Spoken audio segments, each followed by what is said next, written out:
Hello students, इस video में discuss करने वाला हूं प्रूफ ऑफ नेपियर्स एनालॉजी या फिर जिसको हम लोग टेंजेंट लॉ बोलते हैं। इंपॉर्टेंट प्रूफ है, चलो स्टार्ट करते हैं।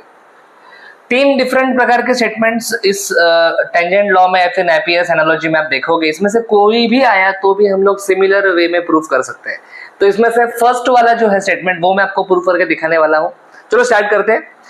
Already you have this idea, in triangle ABC, ये ट्राइंगल एबीसी है। एंगल ए के जो अपोजिट साइड होता है उसका लेंथ ए होता है, स्मॉल ए। एंगल बी के अपोजिट साइड जो होता है उसका लेंथ होता है, स्मॉल बी। एंगल सी का अपोजिट साइड जो होता है उसका लेंथ होता है, स्मॉल सी। उसके बाद bye angle sum property of triangle, triangle के सारे एंगल्स का अगर आप सम करोगे तो कितना डिग्री आता है, 180 डिग्री आता है।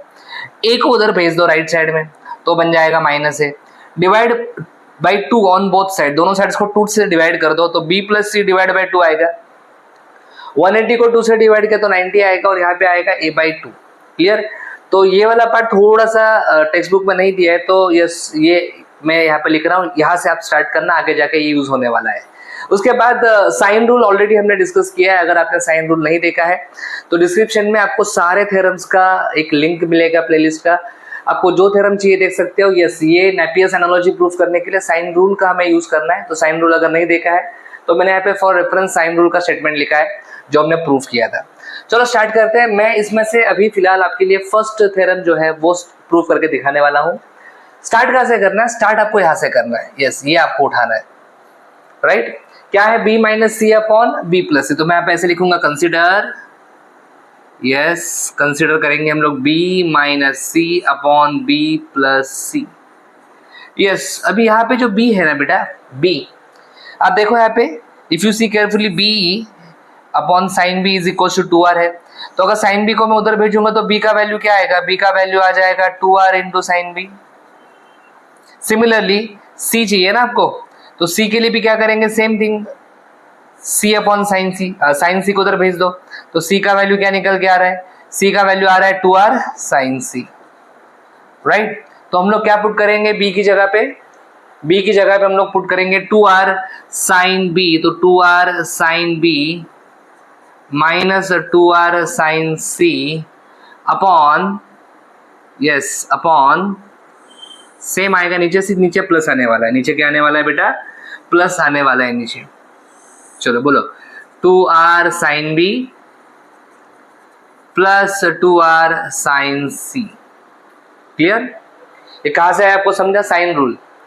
इसके बाद आप take 2r common from numerator, numerator से 2r कॉमन निकालो। तो अगर मैंने 2r कॉमन निकालेगा तो ब्रैकेट में बचेगा sine b minus sine c।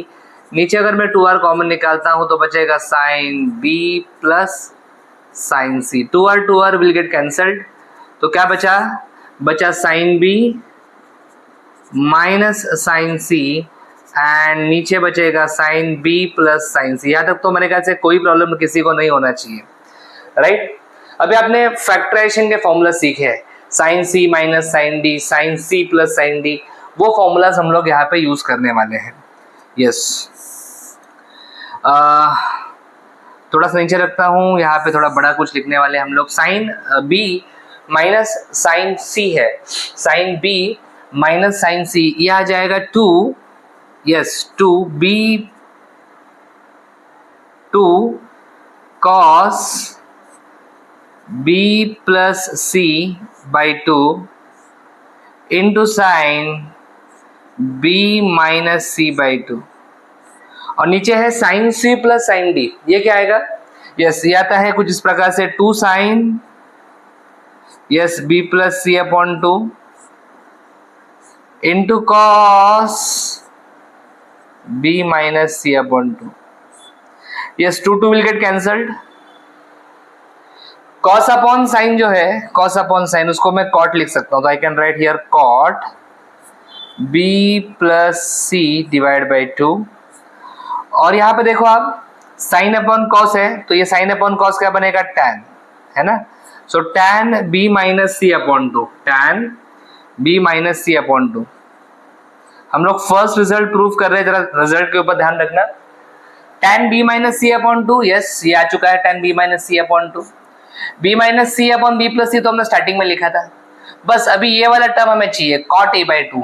अगर आप ध्यान से देखोगे यहाँ पे कॉट दिख रहा है, लेकिन यहाँ पे कॉट में लिखा है b प्लस सी अपॉन 2, हमें b प्लस सी नहीं चाहिए, हमें वहां पे a बाई 2 चाहिए। उसके लिए मैंने यहाँ पे देखो लिखा है b प्लस सी बाई 2 को हम लोग क्या लिख सकते हैं 90 माइनस a बाई 2। तो मैं यहाँ पे क्या करने वाला हूँ, ये जो कॉट है इसके एंगल में लिखूंगा 90 degree minus a by 2। Yes, बाकी ये tan b minus C upon 2 as it is. चलो नेक्स्ट पेज के ऊपर बढ़ेंगे आगे। यूजिंग फॉर्मूला, एक अलाइड एंगल फॉर्मूला आपने पढ़ा होगा, cot 90 degree minus theta. Cot 90 minus theta is tan theta. Cot 90 minus theta is tan theta. और अगर इस रिजल्ट को हम लोग यूज करें, लेफ्ट हैंड साइड में क्या है b minus C upon b plus C. So I can write here b minus C upon b plus C is equals to, ये देखो यहाँ पे जो cot 90 माइनस a बाई 2 है उसको हम लोग लिख सकते हैं tan a बाई 2, है ना। cot 90 minus theta tan theta होता है, तो cot 90 माइनस a बाई 2 रहेगा तो आ जाएगा tan a बाई 2। तो tan a बाई 2 लिखेंगे यहाँ पे, इनटू दूसरा वाला क्या है tan b minus c by 2, उसको तो जैसा है वैसे लिखेंगे tan b minus c by 2। अभी सिंपली देखो हमें क्या चाहिए, हमें tan b minus c by 2 एक साइड में चाहिए, देखो आप ठीक से, है ना, इज इक्वल टू, और दूसरे साइड में आप देखोगे तो b माइनस सी अपॉन b प्लस, मतलब ये अपने को एक साइड में चाहिए, राइट। तो हम क्या करेंगे, वैसे ही हम इसको एक साइड में रखेंगे और इसको इधर शिफ्ट कर देंगे। जब tan को आप लेफ्ट साइड में शिफ्ट करोगे तो tan जो है वो cot बन जाएगा। तो इसे लिखेंगे हम लोग ऐसे, tan इधर आएगा तो बन जाएगा cot a बाई 2, यस, और क्या है इधर b माइनस सी अपॉन b प्लस सी। एकदम जैसे टेक्स्ट बुक में दिया है वैसे करके दिखा है, और कुछ शॉर्टकट्स टेक्स्ट बुक में यूज किए वो भी डिस्कस कर लिए मैंने। तो इज इक्वल्स टू क्या आया, tan b minus C by 2। So this is the required result. आप देखो ध्यान से, tan b minus C by 2, ये देखो tan b minus C by 2 is equals to b minus C upon b plus C cot a by 2। देखो b minus C upon b plus C cot a by 2। थोड़ा इसको जिस form में question में दिया है उस फॉर्म में अगर मैं लिखूंगा तो ऐसे दिखेगा, tan yes b minus C upon 2 is equals to b minus C upon b plus C into cot a by 2। इसको आप चाहिए तो ब्रैकेट डाल सकते हो, आपकी जैसी मर्जी। So this is the first result जो आपको प्रूफ करना था। Similarly we can prove other results. अगर आपको ये वाला प्रूफ करना है, जैसे आपने यहाँ पे b माइनस सी इससे स्टार्ट किया था, वैसे अगर सेकंड रिजल्ट प्रूफ करना है तो आपको इससे स्टार्ट करना पड़ेगा, थर्ड रिजल्ट प्रूफ करना है तो इससे स्टार्ट करना पड़ेगा। तो मेरे ख्याल से कुछ मुश्किल नहीं है। सो this is the complete proof, yes, of your tangent law, या फिर इसे आप कह सकते हो नेपियर एनालॉजी। इंपॉर्टेंट है, काफी सारे एग्जांपल्स में डेफिनेटली यूज होता है। सो प्लीज वीडियो पॉज करो and complete this theorem. Thanks for watching. अगर आपको वीडियो अच्छा लगा है लाइक करो, कमेंट करो, अपने दोस्तों के साथ शेयर करो, चैनल को सब्सक्राइब करो। For complete course download Ganesh Academy E learning app. For future updates hit the bell icon. Thank you.